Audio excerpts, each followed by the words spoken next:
Hello and welcome to PACT's latest virtual information event, coming to you live from our Reading head office. I'm Emma Owen, and those of you that have joined us for these before will recognise my colleague here, Mandy Davis, who is our Reading Adoption Team Manager, who's here to help us today and answer any questions you might have. So this week is LGBT plus Adoption and Fostering Week, which is a wonderful campaign run by New Family Social, which is a network for adoptive and foster families. And here at PACT, we don't just support LGBT adopters, we actively encourage LGBT people to come and find out more about adopting with PACT. Last year, in 2018, 27% of our approved adopters were from the LGBT community. So that's a quarter of our families, which is much higher than the national average of 1 in 8 approved adopters.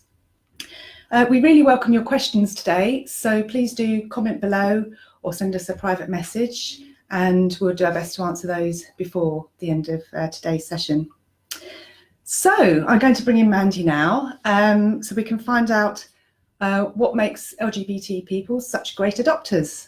So, Mandy, what are we looking for in an adopter? So for any adopter, we're looking for people that are really committed to meeting the needs of the children that are out there waiting. So we want people that, have got lots of experience of being with children or willing to get that experience. I think it's the same with whatever community you come from, whether or not that's LGBT, BME, or any of the other communities that we work with. We're really looking for people to make a positive difference, really, to the children. Sure. So, and specifically LGBT people, I mean, what makes them such great adopters for us? Well, yeah, I mean, my experience is that quite often, not every time, but quite often, it's a first choice for those adopters. So some of them will have gone through, IVF or surrogacy or other means of trying to have their own children. But many of them, they come as a first choice, which is really nice for us. It's really kind of refreshing. For those that don't, that's great as well. And I think sometimes we're getting people through a really strong sense of, again, that community. And it's, it's something that when the children are placed, they get a real good sense of. There's something about also LGBT families, they're open to unique families. It's not necessarily mum, dad, 2.4 children. So they've got experience of the uniqueness of that. Yeah, and I think so. The children that we place come from all different types of family. And we know, the society we live in. Family comes in all different shapes and sizes, and it's good, because the children come from different backgrounds, and we need, adopters that reflect that as well. And you're right. Some of our, adopters from LGBT communities have had, some tough times. May have, faced discrimination. May have not been accepted within their family, some of the things that actually our adopted children have faced as well. And there is a misunderstanding, isn't there, with some people who think that maybe LGBT people can't adopt. Yeah, and I get that. I mean, I've been doing this for a long time, and when I first started doing adoption, over 20 years ago, there wasn't really same-sex or people from the LGBT community coming forward to adopt. And I think social workers at that time were still finding their way. Fortunately, things have moved on. And actually what we see is, it's about what you can offer. And it's about being the best parents that you can to children. Great. So what can someone thinking about adoption expect when they contact PACT? Okay, so when you first come through, usually you'll go through to our inquiries team, who can take some basic details from you or book you into one of our information events. I'd really encourage people to come to those because you'll hear a social worker talking, but more importantly, and I think more relevant, we get the adopters that have adopted with PACT talking as well. So that's kind of the start, and you'll hear then much more about the process.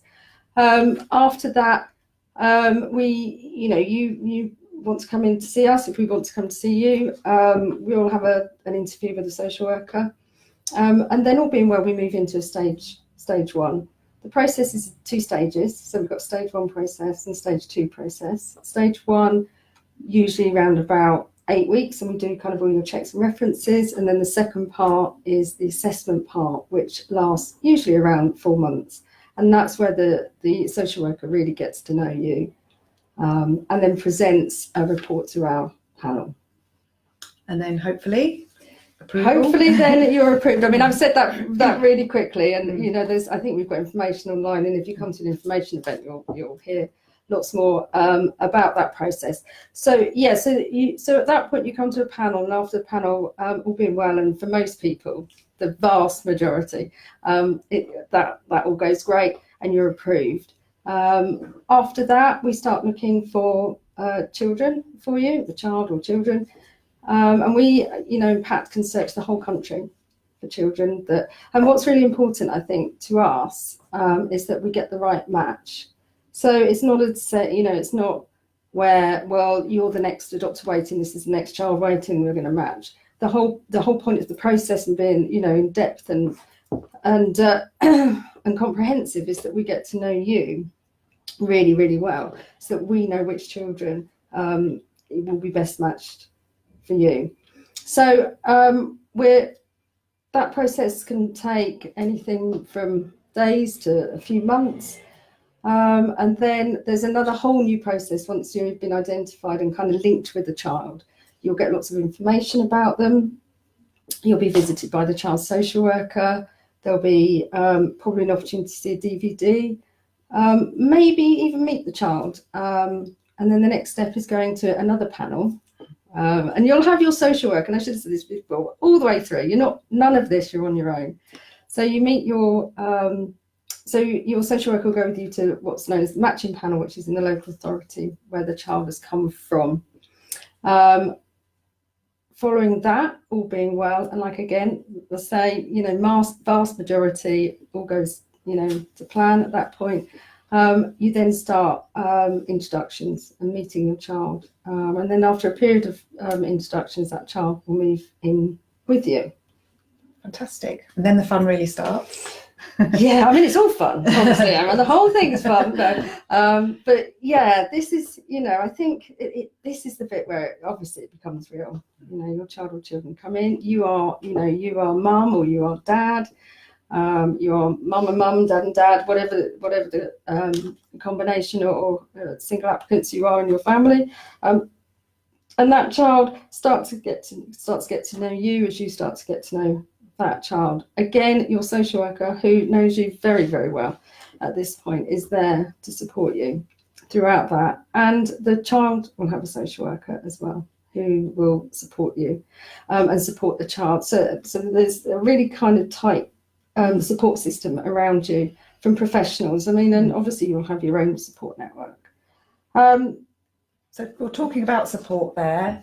PACT has a fantastic support service for all its families for life. Do you want to briefly run through what that consists of? Yeah, definitely. So I've already mentioned the social worker, so that will hopefully be the person that's seen you all the way through. They're with you from the time that the child is placed up until the adoption order is made, and at that point you can say that's it, you know, we're okay, we don't need anything, and you can just, you know, sail off to the sunset or whatever you might want to do. Some people do that. Some people then hopefully come to our family fun days and some of our training programs that we put on, and that's brilliant because it's always great, especially to see the children at the family fun days. For other people, you know, some of the children may be older, maybe more complex, or just might be struggling, and so we've got some additional services. So we've got an Adopter Hub, which is our online adoption service, which you can access 24 hours a day. It's pretty amazing, actually. It's new. I think it's really innovative, you know, from a social work perspective and background and working, you know, in local authorities. It's something that I would have loved to have had there. But it's an opportunity where, you know, as an adopter, you can go on, you can talk to other adopters through peer support. There's webinars, and I think what I like about the webinars is you've got some that are, you know, quite professional and quite theory-based, and then you've got others that are really practical and other adopters talking. And we've got an online training as well on attachment. So that's just one part of the adoption support. As well as that, we have a strengthening families team. which is a team that works across all of our offices, and they're all therapeutically trained social workers. So they'll often go in if your child or children are struggling perhaps to build up an attachment to you, or struggling with transitions, maybe being left, maybe they've just started nursery, maybe your school or nursery needs a bit of support, they can go in and do that. If that support is needed much later on, when the child is maybe an adolescent, or it's needed and it needs a little bit more, and maybe something more longer term, perhaps needs a psychological assessment, or maybe some ongoing therapeutic work, art therapy, drama therapy, then we've got our PACT service. And our PACT service has all of those therapists working with us and psychologists. So that's another tier. So if you think about it in terms of tiers, you've got your social worker, you've got your hub, you've got your strengthening families team, and then you've got the facts. Just to say so much, I almost missed something out. I forgot to say about the champions. So we've got fabulous champions, adopter champions. So they are adopters who are employed by PACT, and so are properly supervised and managed. But they come and they help on our training and our prep courses. But they can also, give our adopters support throughout the process. And they have a variety of different experiences. They might come from different communities. They might have adopted a sibling group. They might be single. So really try to represent the adopters that we have. And they can talk on the phone to adopters, or yeah, and they do. And any point of the process. So I've known some people that ring us and just want to talk to somebody who's been through it, rather than a social worker right at that very start, and that's fine. The adopter champions will do that. At the same time, it could be that they're struggling, years down the line with their child or children, or their child struggling with something that maybe that champion's been through before and has supported their own children with. So yeah, the face-to-face or phone, we'll do what's best for so adopters. Reassuring to have somebody there who's been there. Yeah, I think it makes a real difference. Definitely. Thank you. Okay, we're going to see if we've had any questions. So we've been asked, are there any restrictions that would stop someone from being able to adopt? My mother-in-law is terminally ill and we take care of her. Would that affect our ability to adopt? Okay, that's a really, really good question. There are some restrictions, not many, but there are some where it's an absolute no. So probably quite obvious ones where if you've got offences against children, for example, or if yourself are terminally ill. If you think about it in terms of what we need is we need adopters to be around for children for as long as they possibly can, certainly into independency, to reach independence. When we're looking at kind of this scenario, what we've got to think about is this the right time? It's not. There's no restrictions in terms of you might have an ill relative, and we never know, elderly relatives or other sick relatives may die. So it's not a restriction in itself to come forward. But what I would be saying is that if you are taking care of her at the moment, is now the right time? Have you got the space to be able to give a child who has probably suffered trauma, certainly suffered loss, while you're also trying to, probably physically and emotionally be with somebody who's dying? What I would say is it's perhaps not now, but not forever. And what we find is that people that come to us that have had that time to prepare and reflect and get as much experience as possible are the ones that go through very quickly and we get matched quickly. So I want to give the person that's contacted us a kind of positive message in saying that now possibly isn't the right time to pick up that phone and start a process with us, but there's nothing to stop you researching about adoption, perhaps coming to one of our information events just to find out a bit more about it, getting as much experience as they possibly can with children, because that's, you know, amazing. And all of that will put them in good stead for when they're ready. Fantastic, thank you. Another question. I'm in a same-sex couple, but we are not married. Does it matter? No, it doesn't matter. You can be married, or you can be single, or you can be in a civil partnership, or just living together. What we do look for, though, is you know, some stability to that relationship. So it would need to have been an established relationship, and usually we're looking at you living together for at least 2 years. Some people come to us where they've been in a partnership for maybe 10 years and not lived together. That's not going to work for the children that we want to place. They really do need to have lived together and had that shared experience to then jointly parent. And we think probably 2 years, you know, over that honeymoon period where everything's all great when you first move in, the reality setting in the mundane, and that's the kind of foundation that we need. But no, certainly don't need to be married. Thank you. One more question. Does it matter if you're planning to move house within the next year or so?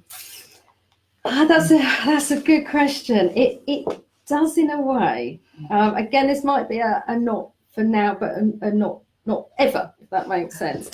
So you can move house if you move. Okay, so let me talk you through the process again. So you've got your stage 1 and your stage 2. After stage 1, you can take a break for up to 6 months, and it could be that somebody's relative dies in that time, or there's been a house move, and we can do that, and you can come back in 6 months without having to start the whole process again. That's not ideal, and people that do that, I don't feel don't get the momentum really that others get. What we prefer is that if you can do stage 1, stage 2 together, so that's if you're putting together 6 months, and then we get through. And it is keeping up that momentum, and it is we're getting to know you, we know what you like, we know what children are going to be matched with you, and we go on that process. If you move house during that assessment process, it's not the end of the world, but we know that can be stressful. We know that things can get delayed. And what we don't want is to get to the end and we found this child or children for you, and then you're in the middle of a house move, or you've got to wait for a house move, which will delay that child or children coming to their forever family. And also, for some people, they'll think, well, once the children come to us, we'll move then, you know, perhaps in a few months' time. But again, I go back to what I was saying about the children that we, you know, being placed for adoption. Lots of them, or all of them, will have had a loss. They will have all had at least one move, but many of them have had lots of moves, and they need that stability. You know, the moving around can be really unsettling, and they need to know that this is going to be their home for as long as possible. So I would say move house, get all your, what do they say, ducks in a line or whatever, and then come to us. But come to an information evening, you know, and get to talk to a social worker or an adopter and learn more about it. Brilliant, thank you. I think that's all the questions we've had, so thank you for those. We talked about information events. Just to say that we do have an LGBT question and answer session this Saturday in London, which is specifically for LGBT plus adoption and fostering week. So if you'd like to find out some more about adopting with PACT, please do look on our website for details of that. Other information evenings coming up. We've got one in London on the 28th of March, one in Reading on the 9th of April, and one in Brighton on the 23rd of April. Now, details of all of those events are on our website, which is pactcharity.org. So please take a look there. You can also download a guide to adoption if you want to find out generally about adoption and what it could mean for you. You can call our inquiries line, which is 0300 456 4800, and our inquiries team will be very happy to answer any questions that you have, book you onto one of our information events, and help you take the next step for adoption. So thank you, Mandy, for your help today. Thank you for joining us, and we look forward to seeing you again soon.